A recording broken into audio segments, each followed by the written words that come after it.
Hi everyone, gusto ko lang i-share itong isang article na nabasa natin from unbox.ph.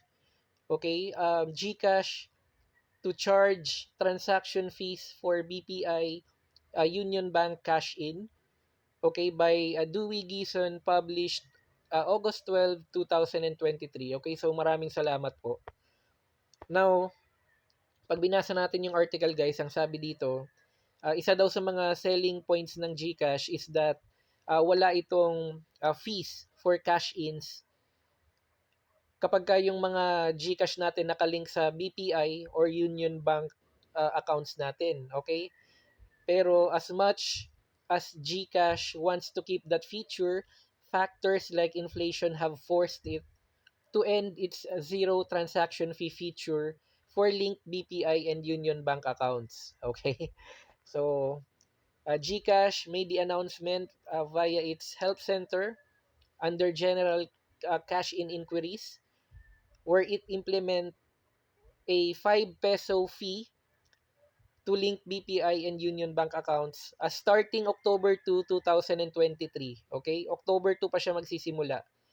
So, meron pa tayong about 2 months para ma-maximize yung uh, feature wherein hindi tayo makakapag-incur or walang fees kapag nakalink yung mga BPI or Union Bank natin sa GCash. Okay. And yung sabi dito, yung reason kaya kailangan mag-apply ng 5 peso cash in fee for linked BPI and Union Bank accounts is due to increasing cost. Okay? So ito yung screenshot from GCash Help Center. Okay, cash in and general cash in inquiries. Okay, cash in via GCash link account.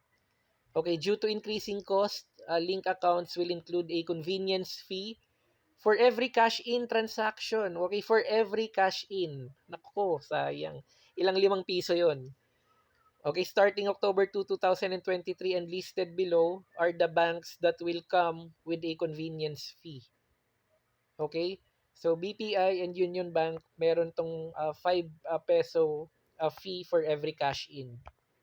Okay, while it's said that BPI and Union Bank users will need to pay a 5 peso convenience fee for cashing in, the said fee is still small compared to when cashing in with other banks for reference, okay?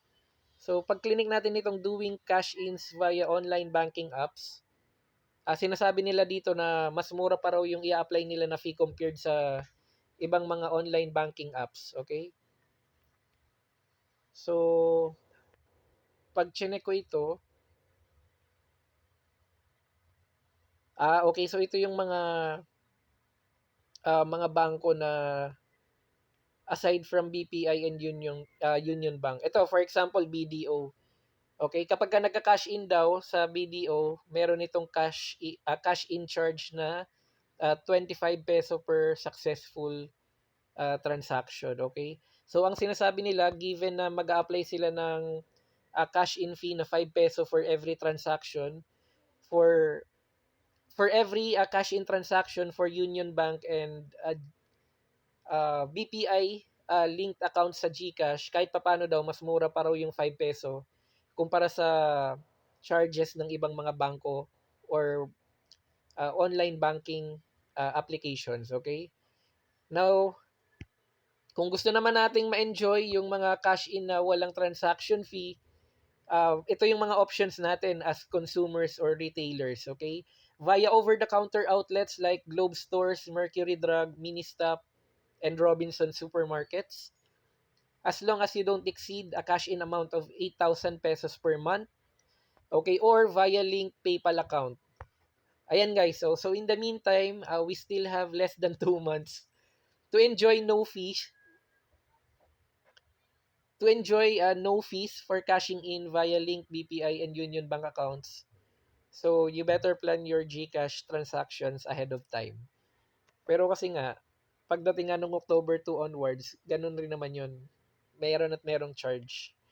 Okay, so gusto ko lang i-share itong information na ito para educated tayo Lalong-lalo na kapag nagka-cash in tayo sa GCash gamit yung mga link Union Bank and BPI accounts natin, okay?